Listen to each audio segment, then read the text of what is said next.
Oh, you know what? You know why they? I never did. He just told us last night. You know why they had all these trees around? They actually sold Christmas trees Yes, in the front yard. We sold Christmas trees out in the yard. I heard that. Well, sometimes I'd go with him. We'd go out into the hills and find a place where some nice trees, and we'd cut a couple down. Then we'd locate the farmer who owned them and have him cut a bunch of them for us. And he may even Dad may even have him bring a load in for us. And we had this big front yard, and so we start stacking the trees all up around out here. Dad strung ropes and stuff around so we could lay them a gun. And my dad also was had a knack of making very nice stands to put them in. And put them in stands, fasten them bolts down on the stands, and so we had them stuff. And then, as Christmas approached, we all sold the trees. We kids went out too. I say we kids, I was one of the oldest ones, so I about the only one out there doing selling the trees, along with Mom and Dad. But anyway, people could stop by, want to see the trees. We should point them out where they were, and the next thing you know. So you must have done that year after year. I mean, year after year we did that. Yeah. Yeah. Because I'm sure you weren't selling trees when you were 6. What? I'm sure you weren't selling trees when you were 6. No, that went on later. Well, we did. We sold trees there for quite a while. And, oh, yeah, gosh, for Christmas was something special, of course. It was about that time when I was out doing that, then I was all started to peddle papers.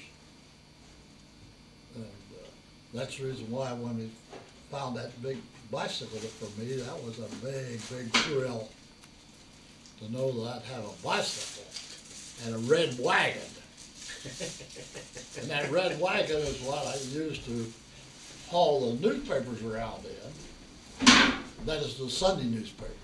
The weekly papers, you carried them on a bag over your shoulders, and you didn't use a bicycle, you just walked around.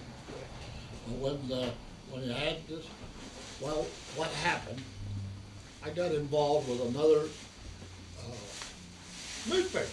Louisville Courier-Journal came one time. Guy, he'd seen me around delivering papers.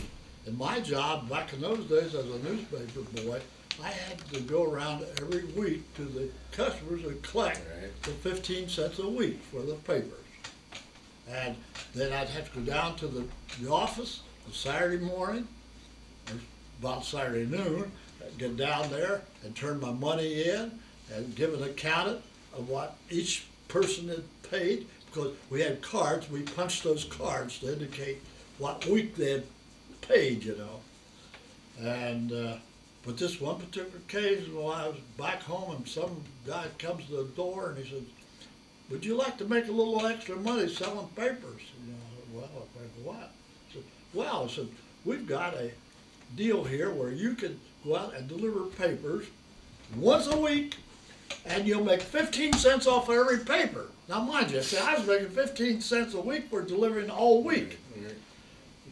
I went 15 cents a week for the paper. Yeah, I said, yeah, he was from Louisville Courier-Journal. They had set up a route, and they'd contacted people with some kind of incentives and so forth, that if they bought papers over so long a period of time, that they'd get something, you know. And asked me if I'd be interested in it. I told him I would be. And so that first Sunday, I never will forget it, I had almost 100 customers. And the paper we got down there, of course, the Louisville Journal was about that thick, full of ads and everything, you know. And I was used to carrying a little paper about like that, even on Sunday, you know.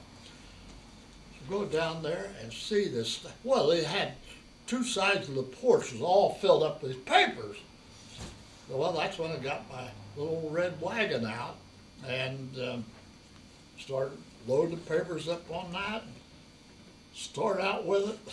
My dad would have to come out and come back and find me, bring me back, and because I'd run out of papers, and he saw all this stuff.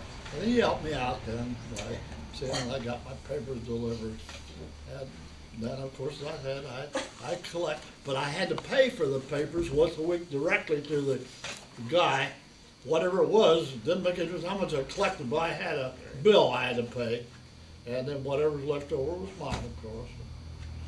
So that's where I got really into the newspaper business. But that was a nice experience.